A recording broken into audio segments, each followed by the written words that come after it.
Ford Explorers. I'm Anton Hill, and we're here today to explore the creative arts pathway. Let's go explore. We're here with Code Red at Code Red Productions. Can you tell me a little bit about this place? Sure. This is my studio in Kansas City, Kansas, Code Red Productions. It's a 3-room recording facility. We do audio recording, music like hip hop, rock, pop, all of the above. We also do podcast recording and voiceover work as well. Can you tell me how you built this place? Sure. When we got into the building back in 2024, it was basically an empty shell. So everything you're seeing, we kind of planned and plotted out to idolize the space for recording. We do, I mentioned we do audio recording, music, hip hop, rock, etc. That's what we use our big studio here for. And our smaller studios we use for other things like pop and hip hop or podcast recording. The panels you see are all sound absorption or sound diffusion, hand built by me, and they treat the room so it sounds good in here. You notice when you clap, no reflection. Can you tell me a little bit more about how you got into this field? Sure. Growing up, I always loved music. I was always playing in rock bands or I was making beats, straight home from school to making music, stay up late, just a lover of music. And when I went to college, I was really focused on career paths that would let me work in the music industry. So I actually ended up going to school at Baker University at a studio over here in Kansas City, Kansas called BRC Audio. And after I graduated there, I went into live sound and did concert work, and I just loved being around music. So I did that for about 10 years before I opened this place in 2024. If there's any kids that want to focus on music production, can you tell me what they should focus on now? Yeah, so I think what's great is learning how to play an instrument. That will help you down the road.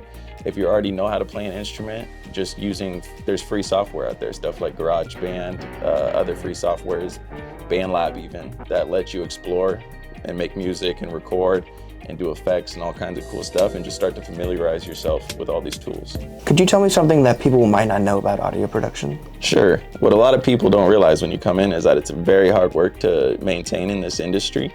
When I was first started and coming up, I thought just how cool and how fun it looked to make music. And that part never goes away, but it's extremely hard work with long hours and a lot of dedication and a lot of networking. Can you tell me what your typical day looks like in the studio? Sure. I usually get in a late morning, and if I have a recording session, I might meet some clients up here, and depending on what they have planned, we'll work on their music for a few hours. I might come back then and do some mixing and mastering, which is working on songs to finish them after they've already been recorded. Or if I don't have anything going on, I might sit back and make some beats and get ready for some new music. What other skills might kids need if they want to be in this field?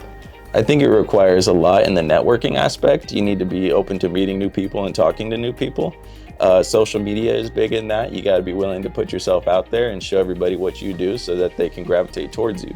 I go to a lot of shows, I go to a lot of events to meet new artists that I can work with, and it's always about building relationships. What do you think your biggest accomplishment has been so far? Probably this facility that we're in. It took a few years for me to get to this point where I was able to open the doors on a place like this and maintain and have the business to, keep this place busy. And so I would say that owning and operating this place so far is my biggest accomplishment. Tell me what's next for you. Sure. Right now I'm locked in with a few artists and helping to build their careers. I think what would really, feel like an accomplishment to me is to see them reach the next level in their artistry as a producer. It's my job to help build with them. And so seeing what they can do with their music and to see their success, that's what I look forward to. You've worked with a lot of artists in KC. What are some of the bigger artists you've worked with? Recently, I did a collaboration project with No Limit TC and Tech-9. That was one of the biggest recording, accomplishments that I've had. In other ways, I worked with bigger artists. When I used to do live sound, I did shows for Post Malone and Chance the Rapper before they were even really famous, And one thing you realize about all these people is that they're just regular people. They might have personas and they might, seem larger than life, but at the end of the day, they're just like you and me. How do you help artists find their sound? Sure. We really lean on, their taste, what kind of music they like. And as long as we're pursuing something that makes them happy with music, right? We all listen to music to have fun. We listen to music we enjoy. So as long as we're making music that they have fun with and that they enjoy and are proud of, then we're headed in the right direction. How many hours a week would you say you work on your business? It really varies, and music is an up and down business, but I would say as we're going into the spring, summer, I'll probably be putting in extra time outside the studio doing things like networking that we mentioned. and also, you know, just working on the business as well, probably anywhere from 10 to 20 extra hours a week, not including the time that we're in the studio actually working on music. From start to finish, how long would you say it takes to make a song? You know, it really does vary. I would say as creatives, sometimes that spark is there and sometimes it's not. Sometimes you would be surprised we might do a song from start to finish in 30 minutes. Other times it might take 4 hours to a few days. Where do you find your inspiration?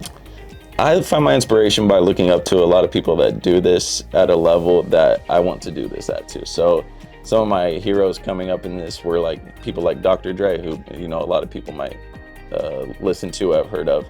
And seeing what they've been able to accomplish with their music and the way that fans connect with that music is what I want to do for myself. What do you think that you bring to music that's unique to you? I feel like I have a different background than a lot of producers, especially that do this around here. I come from live sound first, so that I feel like I bring a work ethic that is different. There's a lot that goes on into putting in concert productions that makes the studio feel like it's fun a lot of the time. So I feel like I bring that aspect, and then also making music here in Kansas City. We're just now getting to the point where nationally people are starting to recognize artists from here. So I feel like as a city, we have a lot to offer, you know, outside of here in terms of music. Earlier you mentioned hard work. What characteristics would you say it takes to be in this industry? Yeah, I think you need to have an attention to detail. There's always, you know, music is, a whole song happens in 2 minutes, and in each second of that 2 minutes, a lot can happen. So you need to have an attention to detail, and also not be afraid of going out and networking, like I mentioned earlier. That's such a big part of it. You have to be open to meeting new people and talking to new people and putting yourself out there. What do you wish you knew before you started a new business?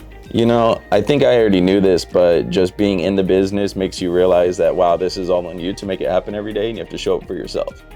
If I'm not here, and nothing's happening here, right? So I'm the guy here, I'm the business owner, so I feel like that people tell you this, but it's also, you know, it's me. I gotta make everything happen. Where did you learn how to run a business? You know, a lot of it is learning from experience as I go.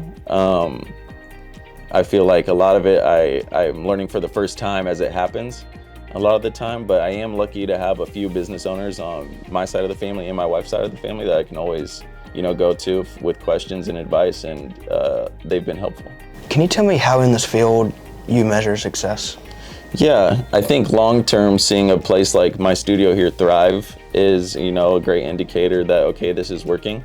And I think short-term, every time a new song comes out that I've worked on, and to see anybody, listeners or fans, connect with it and say that they, you know, enjoy the music, that is a win every time. Now that we've heard more about you, would you mind walking me through a beat? Sure, absolutely, let's do it. All right, so I'm gonna walk everybody through how I made this beat for this song called Ketchup that came out last Friday. It's a hip hop song with a couple local KC artists. When I went into this beat, I was thinking, man, I want to do something that's all original. I don't want to sample. A lot of times in hip hop music we sample, but this one I wanted to be all original. So the first thing I did was lay down this piano line.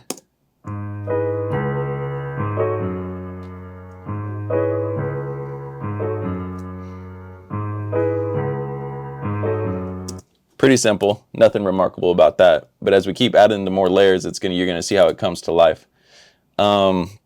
So I had mentioned before, I'm a huge fan of like Dr. Dre, and I like epic beats that have a lot of big production in them. So I took the piano and I said, how can I make this epic? And of course, that's with some orchestral strings. So here you can hear these string parts that I added.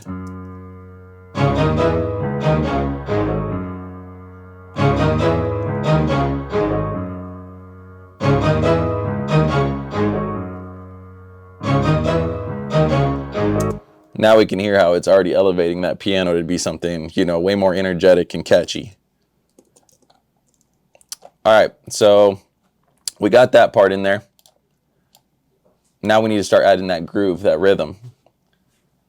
So what I did is, this is a combination of sampled drums from Beat Breaks plus MIDI, which means I played in some of the parts myself on the drums. So let's have a listen to the drums.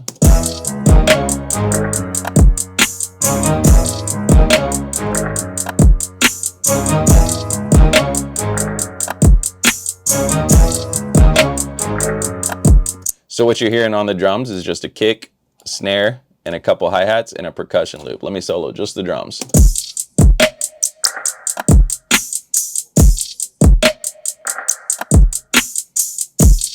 Starting to sound like hip hop, right? But for hip hop, we definitely need some bass.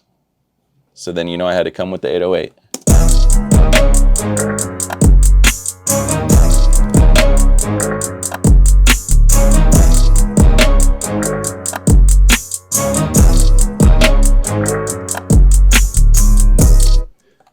And I'm a big ear candy person, which means I like little moments and things that happen that make stuff sparkle. So that'd be stuff like this bell I added. I'm a sucker for the bells, and in context, really just adds a moment. Last thing I did was add this little transition bridge piece to switch it up before the hook drops back in.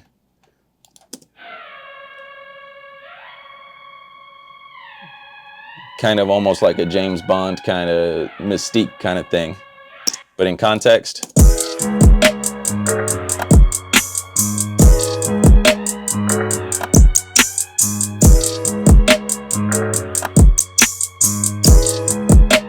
And then that comes in right before the hook.